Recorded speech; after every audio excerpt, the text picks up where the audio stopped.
Boom. Boom. There we go. Yeah. Air diggity.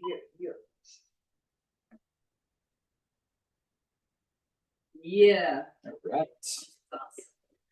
Welcome everybody to Enchanted Loft's consent primer course, training, whatever you want to call it. This is a pretty large slide deck. It's about 150 slides in total. We are only going to go through a fraction of it. I think we're hiding most of them, but yeah, it's like 30 slides in total that we're going to go through during this. So this is not meant to be comprehensive. This is just kind of a run through, kind of get some bigger ideas.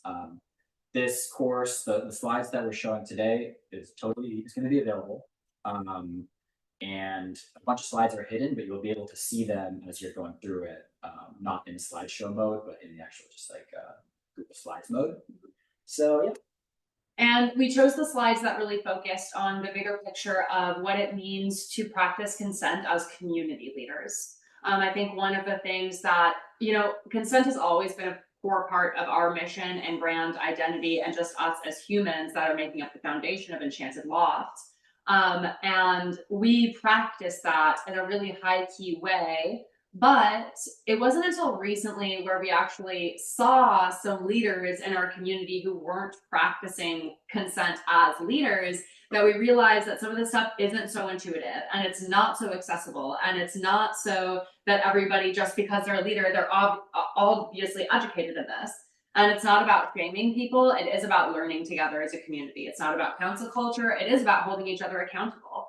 And so one of our motivations for creating this is to start the conversation for not only, pockets of conscious community, but just greater and greater areas of creators and event producers in LA and community makers in LA to be able to have the resources, tools, and support they need to be able to implement safety in all of our environments.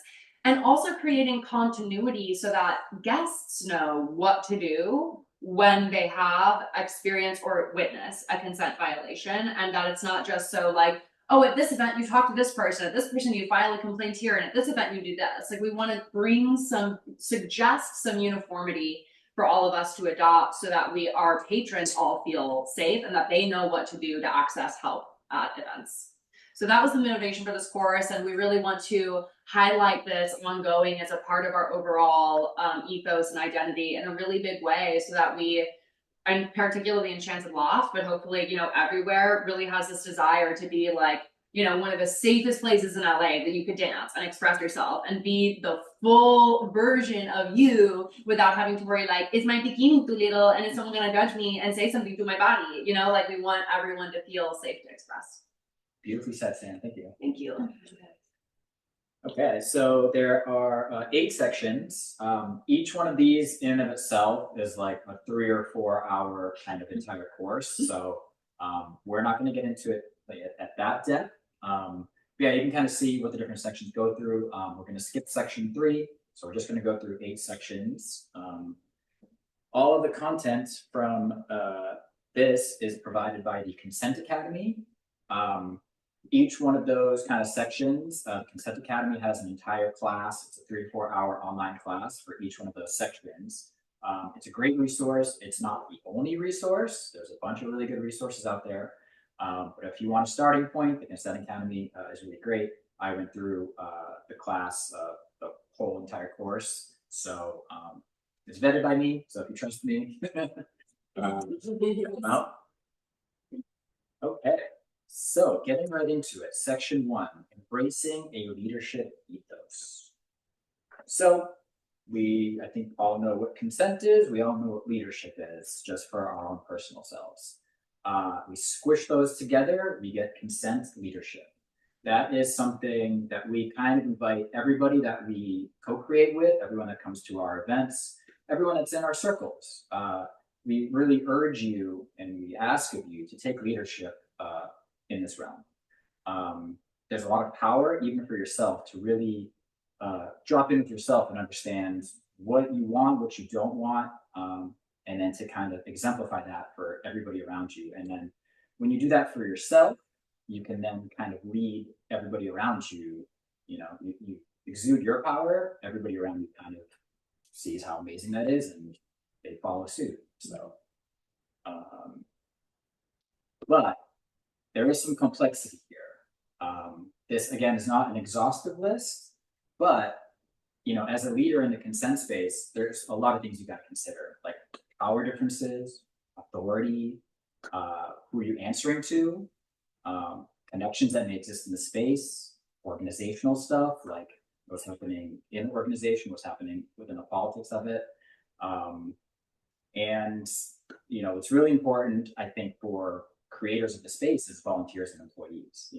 That is it's a really important part. At our events, we love our volunteers. Where we employ creators as well. So it's really good to have a really good framework and a really great understanding of kind of how consent plays in there, and making sure that everybody feels wanted, feels safe. One step above that is ethos. So once you've become a leader, you can then kind of zoom out and try to understand, on a bigger scale, what kind of consent practices do we want across all conscious events, all festivals, and I think that's something that we would really like to have. We'd like to have kind of an agreement amongst all the different creators as to what collectively is our ethos, what holds us together, and what can we hold other creators accountable to? What can we hold? How can others hold us accountable? Really good questions, really important questions. I really love this figure. It kind of bubbles out from leading for yourself, being the ownership stake being to yourself, to then being one level up, leading others around you, to then one even more. So the organization here is Enchanted Loft. So in our containers, we have a really big say in how consent is, put forward in our spaces, and we can kind of hold people that come to our containers accountable, and we can hold each other accountable, and that's really important. But then there's one level above that, which is what we would love everybody in this space to drop into and kind of agree on, which is what is the consent practice for all of these spaces. And so that's something that I think we would really love everybody to drop into. There's also what's really good and a good practice is to kind of write things down. And when you're writing the consent ethos, there's so these are 4 big, really good bullet points to start out with. But again, this can bubble out to much bigger. But the 4 that you can kind of start out with are how you conduct yourself, how you lead others, and how you lead with others. How you lead in your organization, and what kind of influence you're looking for within the larger community. So we'll get into a little bit later. We've gone through this and we've created one for ourselves. We urge you guys to, take a stab at it yourselves and move forward. Nice. That's me. Owning your power. Okay. I actually want a good segue is what you said a minute ago of as you demonstrate the power that you wield in your own community as a leader, everyone around you is going to see and either feel empowered to do the same or feel limited by if you are limited in yourself. So you are setting the foundational example of how you own your own power in these spaces if you're a leader in them. So first, let's talk about the dynamics of what creates power as a community leader.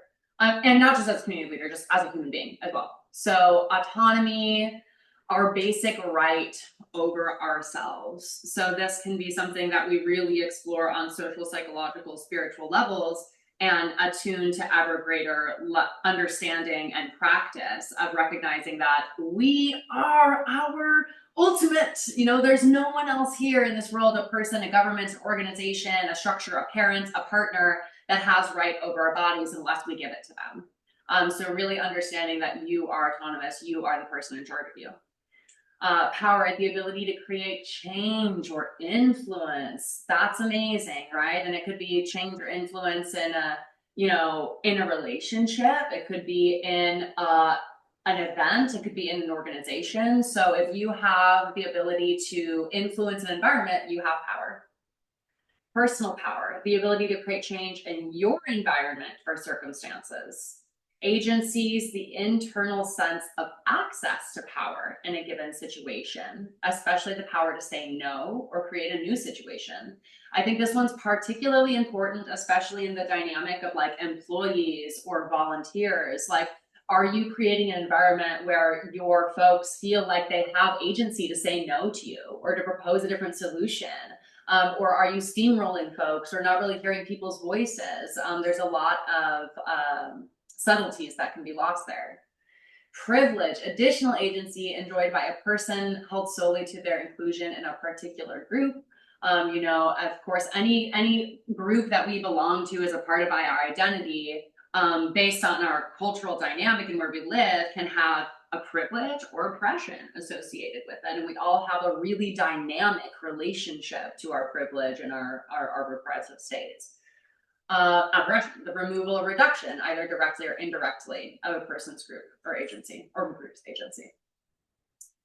Power is contextual.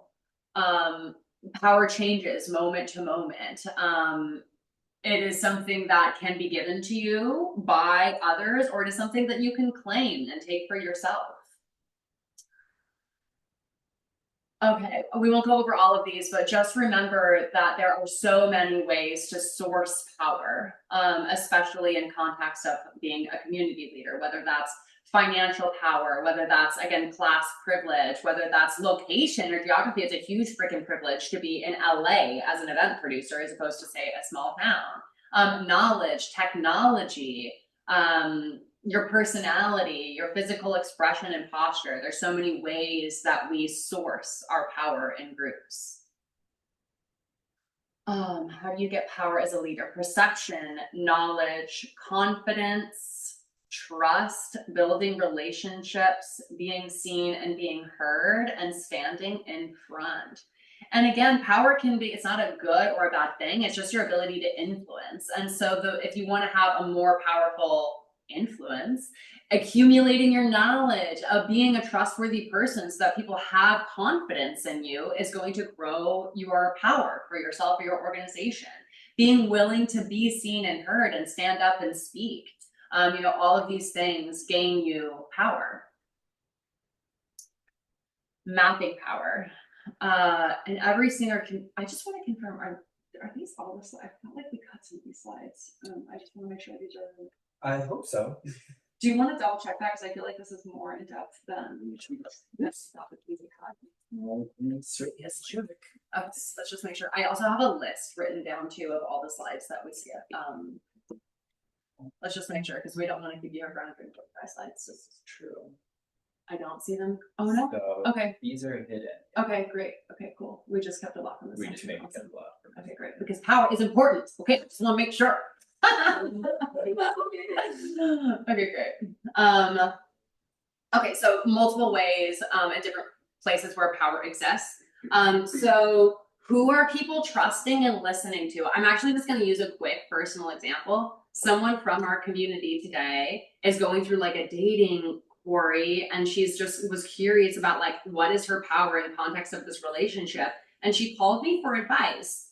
I had a lot of power in that situation. Someone really trusted me to listen and to offer advice. And this is someone who came from our community, right? So that puts me in a position of power. So then moving with integrity as we demonstrate that power.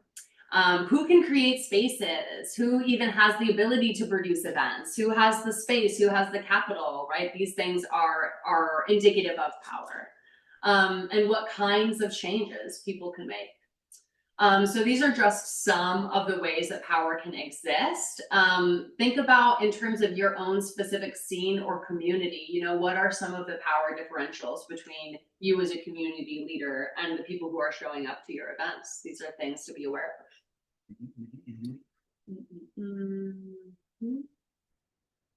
Oh, we love this so much. So ways to use power. Power over would be non-consensual, coercive, intimidating, manipulative, and abusive.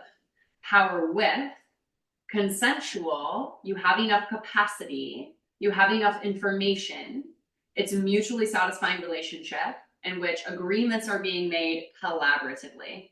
And then empowerment, if we can possibly move that, fostering internal consent and esteem and respect. Look at how different this is from the other two lists. And exercise in relationships by leaving if needs are not met, right? So when we are empowered, if we recognize that a relationship is showing up and our respect, consent, esteem is not being valued, then we have the power to leave, and we do leave, and that's what empowerment looks like in that scenario. Beautiful. Yeah. Using power to reduce risk. So power, like you said, it can be used for positive or for negative. It's just influencing. And so we have the power to reduce harm and reduce risk at our environments. So again, making consent the foundation of everything that you do. You know, a lot of these events out here, even if they're in communities that are very much structured around like consciousness or care, we hardly ever see like consent as a core foundation. And that really then you're like missing this opportunity to protect the community.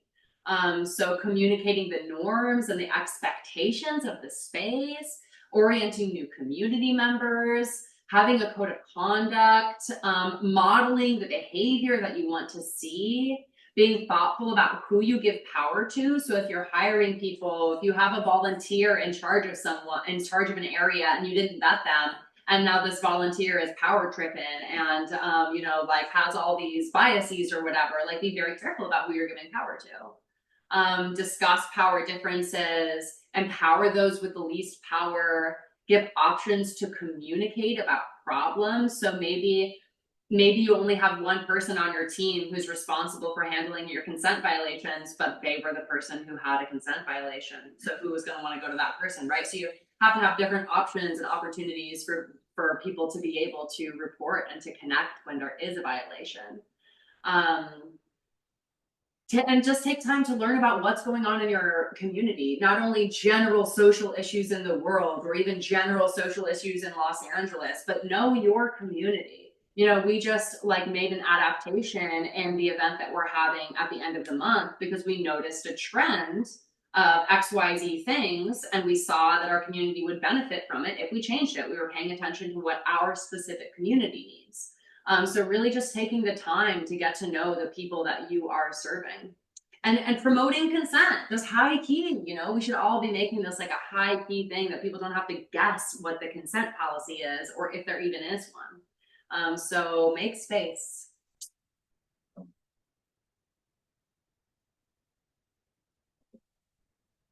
How? You can have it without realizing it, and it creates responsibilities. No's. Agency is fundamentally your ability to say no and shape your environment. Context. Who has the power and how they have it depends on context. Ways to use power over, power with, empowerment. Risks, power differentials, and create consent risks. Positive change, you can use your power to promote positive changes in many different ways. And then we're going to go right into our code of conduct.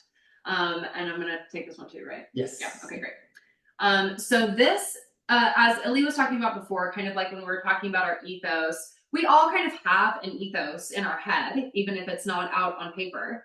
But if you are going to be running events, it's not good enough to just have it in your head. Like you need to have a policy of what it's going to be and be prepared for when there is a consent violation, because whether it's from someone outside of your community who's visiting or someone that haven't on your team or whatever it is, the longer you do events, the more you're increasing your chances of something that's going to happen. If you don't have something in place already, you're going to be reacting to it retroactively, and it's going to be so much more of a headache and potentially more damaging and harmful for everyone involved. So having an ethos, a policy, a code of conduct, something like this that you've already written out is pretty fundamental. So we rewrote ours after we did this course, thinking about the directions that this is. So starting with bullet points, making it general ideas. And I really liked this, thinking about it as what are the norms that you want to create? Maybe not even just in your environment. It's like when you're starting to think of this in the world, what do you want to normalize in this world? Think of who you want to speak to. You don't have to cover every single possible detail. You want to make it focused, be very specific with your rules, try to keep it centered around consent. You can have policies about other things. That was actually something for me as I started to write it. I was like, oh, and this rule, and this rule, and this rule. And I was like, wait, that's maybe not has to do with the consent. Like, let's just focus on this one piece. We can have policies for other things. It should be printed and visible. And then this is important too, having a long version and a short version, something for your team, something for your website, something for your attendees to be emailed before the event that really goes into the detail, but then a short version that you can just post around the event so that there's no question about what the policies are. So we have our example linked here.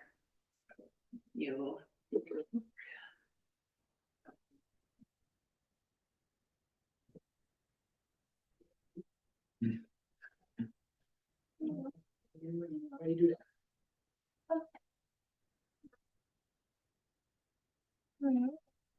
Great. Okay. So I just started with a little blurb about why we even have a consent policy. And honestly, for us, our events are designed to be transformative at their very core and empowering at their very core. And so we want everything to reflect that. So this just kind of highlights that about the why we even have a consent ethos. And then these are our norms. This is what we want to create in the world and at our events. We want you to feel safe, and we want you to feel safe to express yourself fully and completely. We want to create an environment that you feel confident leading with curiosity and care instead of assumptions. Let's be curious with each other. Let's ask questions. Let's normalize. Again, this is what we want them to be normalized. Let's normalize asking, like, hey, would you like a hug right now? Hey, would you like a dance right now? Like, I loved, the conversation that we were having earlier about being able to read into people's body language. I love that. I support that. And I really want to normalize a world where we do get comfortable talking directly and asking directly and stating back directly. And that's a lot of, it can be a lot of work for some people to get from A to B because we've been so socialized to people please. But I think, again, if we're creating a world, I want that to be the norm. Respect and worthiness are our norms, recognizing the divine, the worthiness in every single person. Embodied communication. So we really are not only holding everyone here to respect your boundaries, but also we hold you to speak your boundaries. We hold you to speak your yeses and your nos. And there are, that's really where the conversation starts, is really by protecting our own bodies. So like we call you into accountability for expressing your yeses and your nos. And then equally important, when someone gives us a no, we want to accept that with gratitude. We're so grateful that you just took care of yourself. I'm so grateful that you just did something that was really hard. Like she was saying earlier, Thalia was saying earlier, it's not really easy to say no, but we are so grateful. We should be so grateful when someone does do that because they just empowered us to be able to respect them. And we're building a culture of respect. And then same thing when you say yes, like fuck yes then, like let's meet that with enthusiasm. And then creative connection, fostering intentional interactions through creativity is the norms we want to create. So we kind of like took that information and translated it into our rules. Ask before acting, engage with empathy, express your boundaries, respect responses, report concerns, and seek support. So these are the hard and fast rules that we have. And we say, by participating in these events, you agree to uphold these principles. And if you don't, and actually this one thing that we just realized and talked about, it's like, if you don't, then what? And that's something that we want to add to this consent protocol is, and then you, what does it, get kicked out, get a certain talking to, get blah, blah, blah. we have different resources that we're working with to create that part of it. So that's something we're going to be adding. So that's the long version. And then this is the short version, something that is just the rules. It's very clear, something short that we can post all around the events so that people have the information and don't have to read a book. All right. Cool. Good job. Thank you.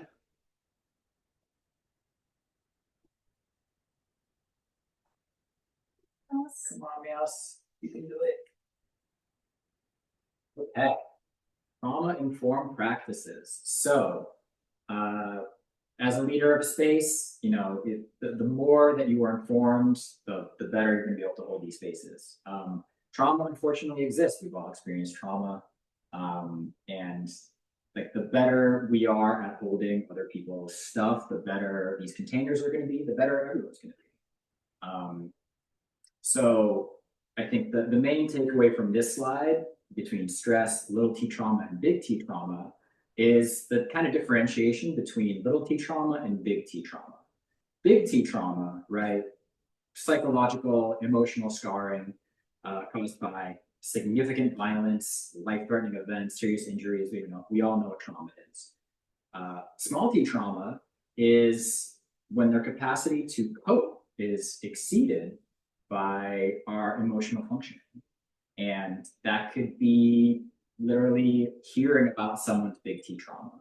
And that's a really good concept, and it's a really good thing to think about, that like, even though you didn't experience this trauma, you might be getting a little T trauma just by like, you know, living that through vicariously to the other person. And especially as creators in this space, you know, there's going to be times where we're going to have to hold somebody's big T trauma. It might have happened at our event, or it might have been triggered at our events. We just got to learn to hold that for people, and we have to really understand that like that can have an effect as well. And so, yeah, just something to really be aware of. I'm not going to get into this too much, but you can kind of understand how secondary trauma can affect you, like know what the signs are. So I'll leave this for kind of the users to read on their own. Another good tool, seasons. So this is a way to set boundaries. And season stands for summarize, express impact, ask, support, keep it on topic, negotiate, stay gentle and calm. Yeah, just a really good kind of framework right there. And on top of that, creating a trauma-informed practice. So that, in a way, helps prevent secondary trauma. If you create a plan for self-care that really helps you deal with, you know, hearing about somebody's traumatic experience, talking to somebody else, you know, like you are that someone for that person who experienced that trauma. Really good to have somebody that you can like have in your corner and talk that out with as well. Could be a professional, it could be a therapist, or it could be somebody else in the team, could be somebody, you know, your best friend. Just, you know, have some support. The support is available as well. We as Enchanted Loft, we hold that really sacred, and we invite it in if somebody else from some other event is having some issues with that. You know, we're open, we're really glad to hold you. And the last bullet point, I think, really useful, how to increase your capacity. So maybe you know, increase the amount of time between that you know, take on somebody's stuff.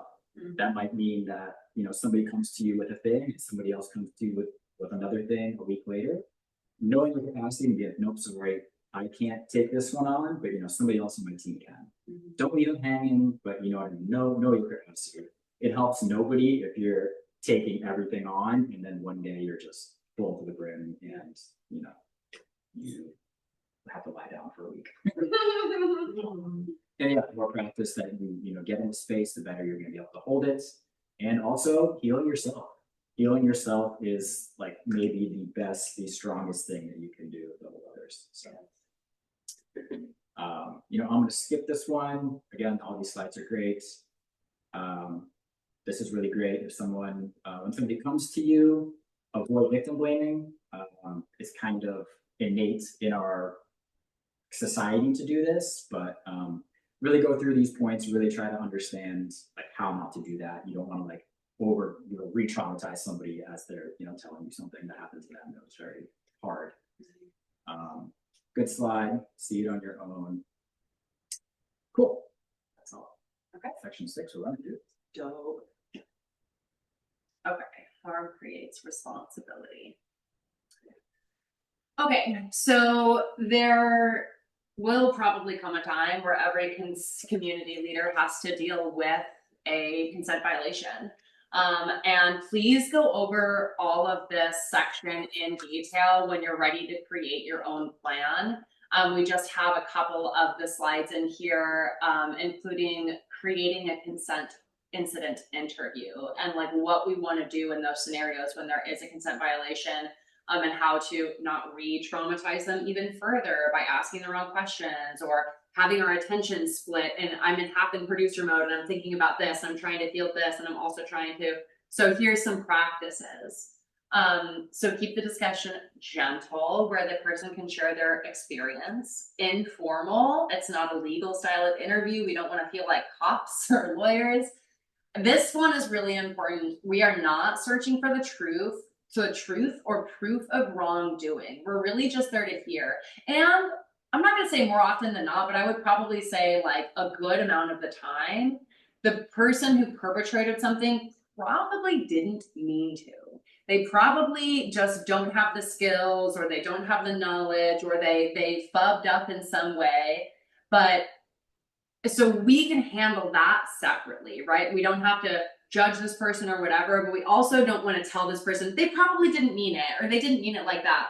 It's not the point at all. All we're doing is holding space for this person and getting some information, keeping ourselves non-judgmental in either capacity. So we're not saying that asshole, I can't believe he did that, blah, blah, blah. We're staying non-judgmental.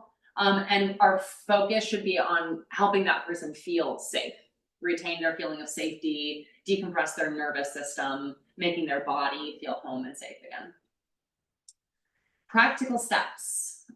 So ask if they would like to know about the process, talk about confidentiality, let them know you'll be asking questions, and let them know it's okay to ask you questions. Ask before taking notes. Let them know consent is important to you and the environment. And if they would like to continue, wait for an answer. So this, I won't go into all of this in detail, but this is like how you actually make a consent incident report, containing all the relevant information, keeping it, you're not putting your judgment in it, you're just writing down the facts, etc.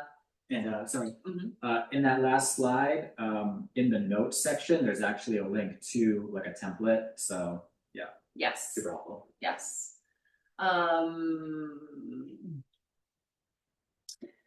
So then when you're evaluating, you're going to have to work as a team to figure out what the suggested outcomes is for the harm, and the person responsible for the harm.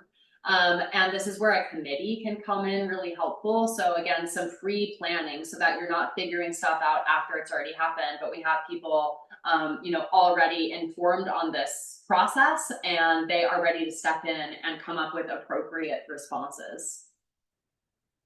Cool. Good work. Flying through this. So, beyond the ban, options for accountability. I think our goal, or everybody's goal, I think, is not to ban anybody outright. We want to hold everybody. We want to like grow our communities.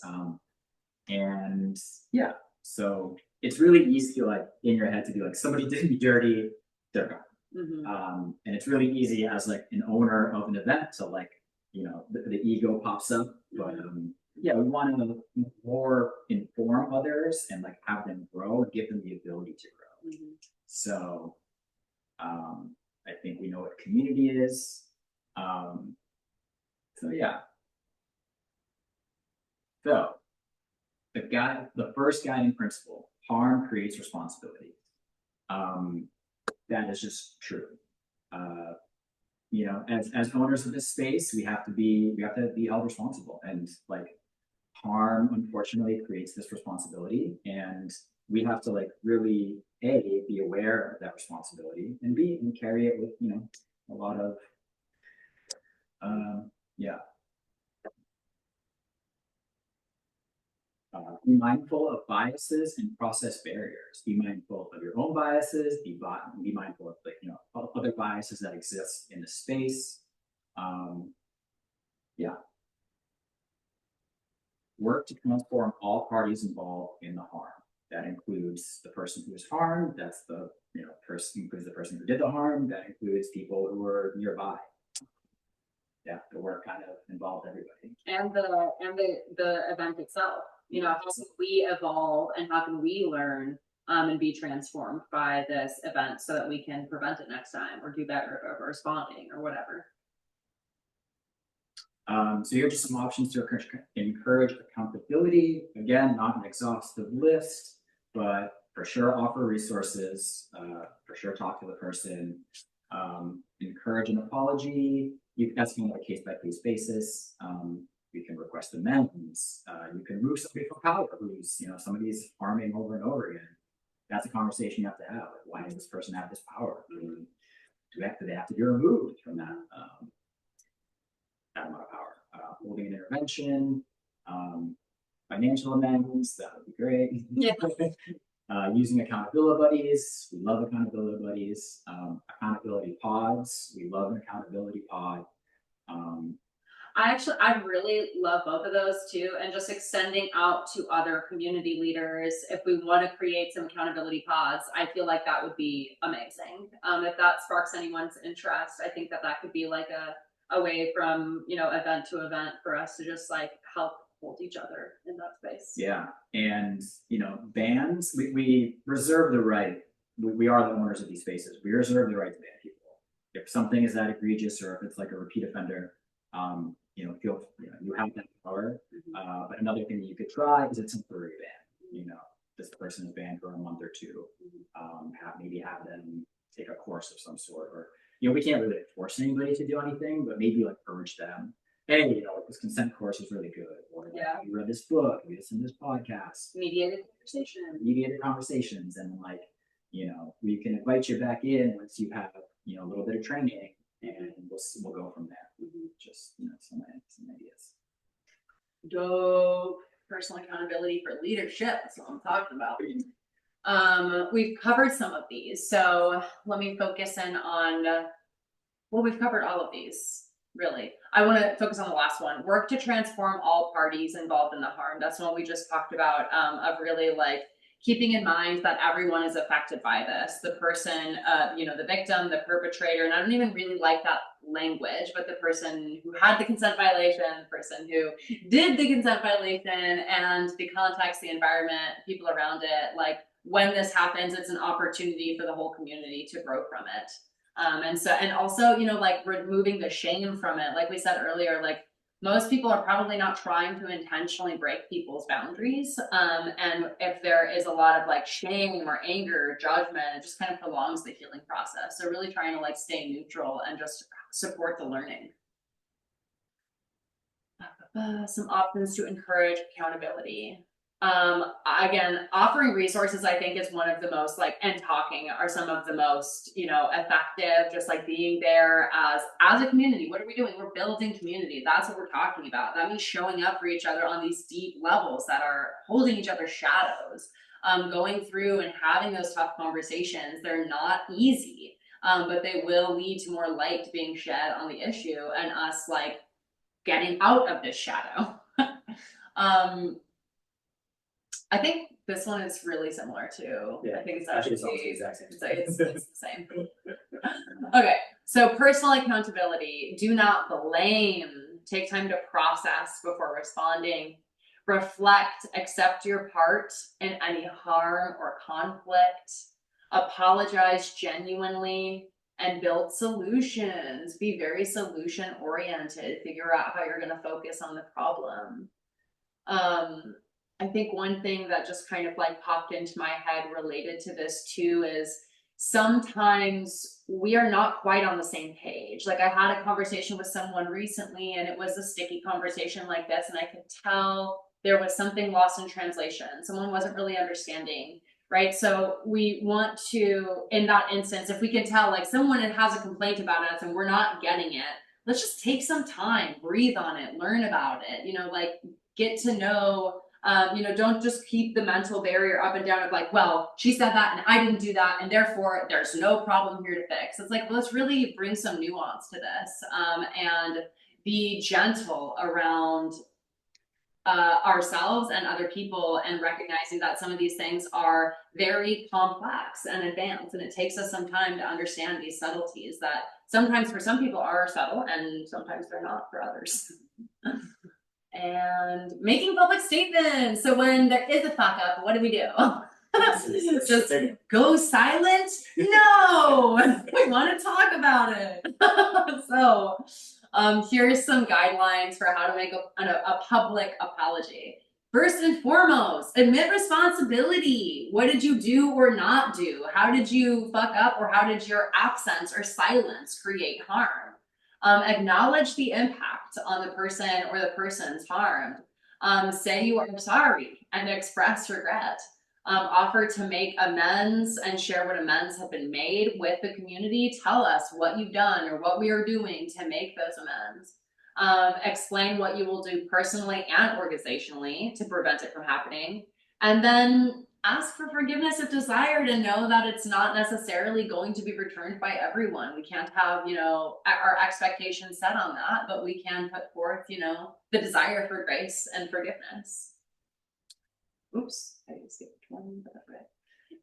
If you want to go back. Sure. Let's see how to, you know. Guidance. Okay.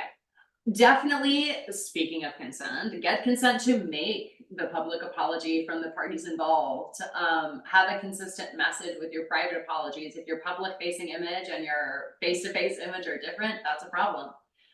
Stand alone. Do not include it with any other updates or news or asks. It's not going to go out in your newsletter where you're fundraising and you're also doing something else.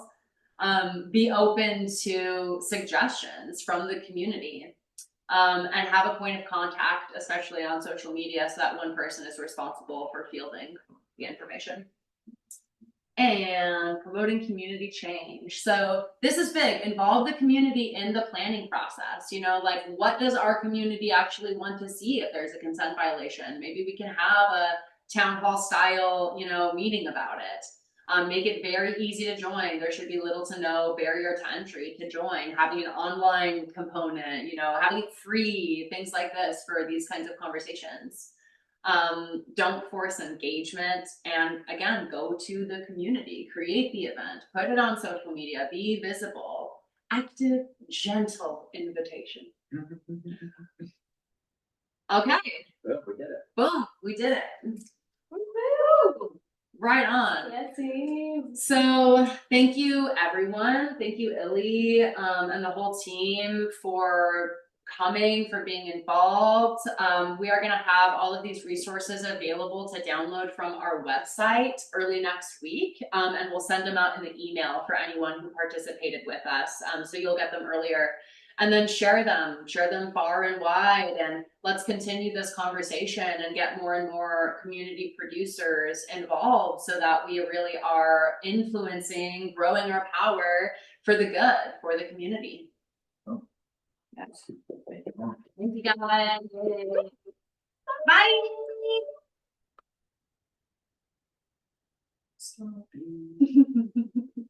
And then down there, stop it.